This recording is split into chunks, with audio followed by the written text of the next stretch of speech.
My name is David Thierry Ekomobong. I'm one of the LTM working with Alive Nigeria. I was born and brought up in Cameroon. While in Cameroon, I lost my mom at a very tender age.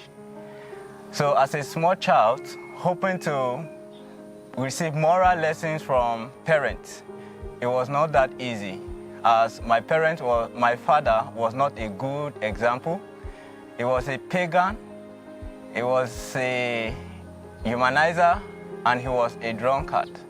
So I grew up to follow that path. And while in Cameroon, I don't go to church. And we had a company that produces dry gin back then in Cameroon. And I happens to be my father's right-hand man. That's how he calls me. So any drinks that goes out, I will be the one to taste the drink. So at some times, while tasting the drink, I will be intoxicated. And so I will speak with all my siblings anyhow. I will insult and abuse my father. At the end of everything, he still calls me his right-hand man.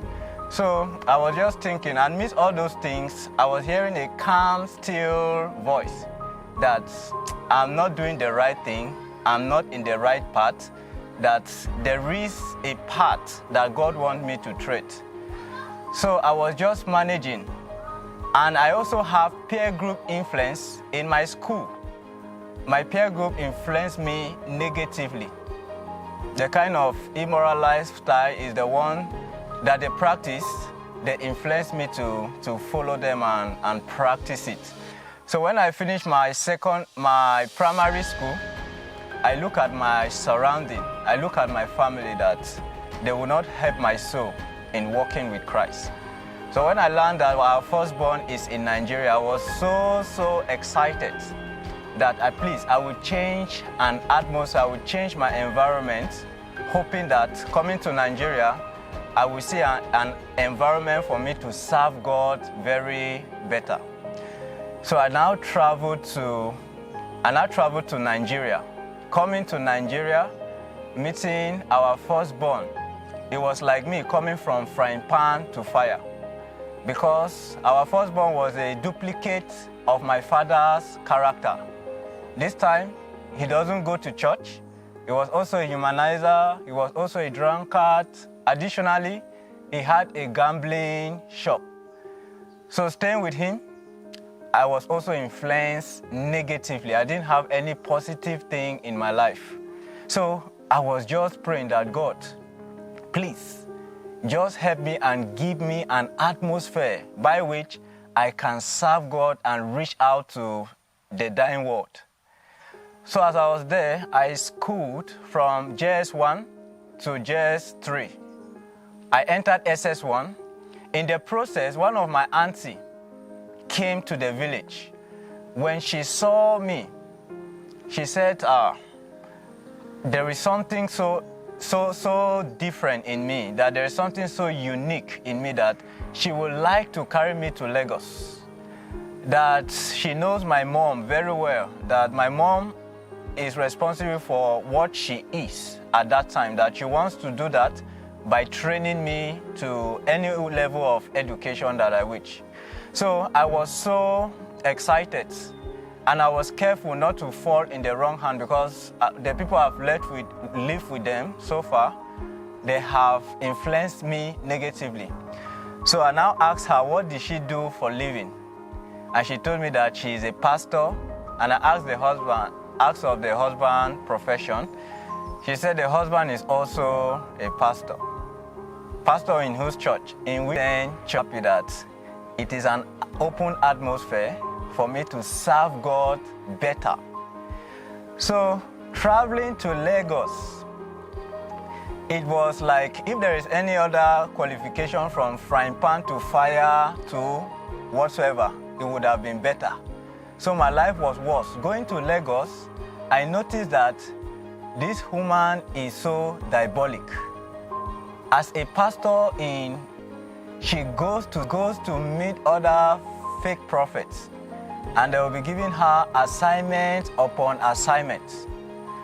As the only man in the house, before we sleep, in the plot of two, in a land of 2 plots, I will have to sprinkle salt mixed with water just to prevent the family from attack from witchcraft. I will also burn incense. In Yoruba land, they call it tuari. I will burn it round the compound to pursue evil spirit. We'll go to an extent of buying candle, doing different assignments. So life was not easy. My vision of knowing Christ and serving Christ was turning to something else. In one of the occasions, I was told that my father wants to kill me, that I need to go and get coconut from the coconut tree. I will cut it, peel it on the top of the tree without touching the ground, and hold it within my body and take it to the prophet's house. It was not an easy assignment for me. As I see myself climbing that tree, bruising my body up and down, coming down with the coconut, holding the coconut in the air, peeling it, going to distance of about 30 minutes, holding the coconut with my body. And the prophet took it and break it, used the water to wash my head, and later on, the prophet and the family ate the coconut, and there was no change in my life. In one of the cases, I and my auntie went to the church to look for solution of what the family was passing through. And they asked her to urinate in a native pot. After she did that, they did some incantation and boiled the urine for some minutes. After opening it, they saw two lizards inside the pot. And the prophet told her that there are 3. They are coming out from her tummy. That there are 3 in number. They have just succeeded in removing 2. That she should go and look for 150,000 so that they can remove the other one. So assignment upon assignment upon assignment, and it was not helping me. I was like in hell. So I needed an atmosphere whereby I can better my lifestyle with Jesus Christ. So I was just praying. So as I was praying, I was looking for admission. I first of all had admission in one of the polytechnic around Lagos. So going there, I didn't like the school. They were not handling the course that I went there for properly. So I decided to wait and gain admission into the university. So at that year, I got 3 admission. One of them was Unical admission. So when I had admission in Unical, I was very, very happy that maybe God will use this atmosphere to change my life. So going to Unical for my post-UTME, that was when I had an encounter with Alive Nigeria. There, they were holding a Unical mission, and a preacher by name T.K. Mensah was the one preaching. So staying in the Malabo Lodge, I was hearing this song, Jesus Saves, Jesus Saves, Jesus Saves. I said, let me draw near, what is happening? And it was raining seriously that day. So when I went there, I drew near, I was hearing, Saturday is the Sabbath day of the Lord. We have to keep the 10 commandments. I said, what? I draw near. I didn't miss any day of the program. I was listening to the program, and I got convicted. And I was baptized. And after I was baptized, I returned home. To prepare for my clearance to resume school proper. So when my aunt saw the baptismal certificate, she was very, very angry that, what have I done to my life? That I've gone and joined courts. That in the house, I know that she is a pastor, the husband is a pastor, and they all worship on Sunday. That means I've gone and joined a group of people that worship on Saturday. That this house can no longer contain us together. This was someone that has promised to sponsor my education to every level. But because I take a step of faith that was contrary against what they believe, they begin to back up. And so when I went back to Unica, what I was expecting for the sponsor was not, for my sponsorship, for my upkeep, was not coming from there. So I struggled. It was my year one. I struggled to enter year two, but I was not buoyant financially. So in my process, as I was going to school, I was attending care group. I was under the nurturing of the LTM and LCM of Alive Nigeria, and I began to get interest. And I look at my life, there was these rapid changes that was coming into my life. So more than education, I said, I want to better my relationship with Christ. So since education was not working, I said education needs to pause. Let me better my relationship with Christ. From there, I was opportune to attend a life mission. The first mission I attended was a car rocket sheet mission. And God used that mission to transform my life. So the longing I've been longing for the atmosphere to serve Christ better, I find it in the mission field.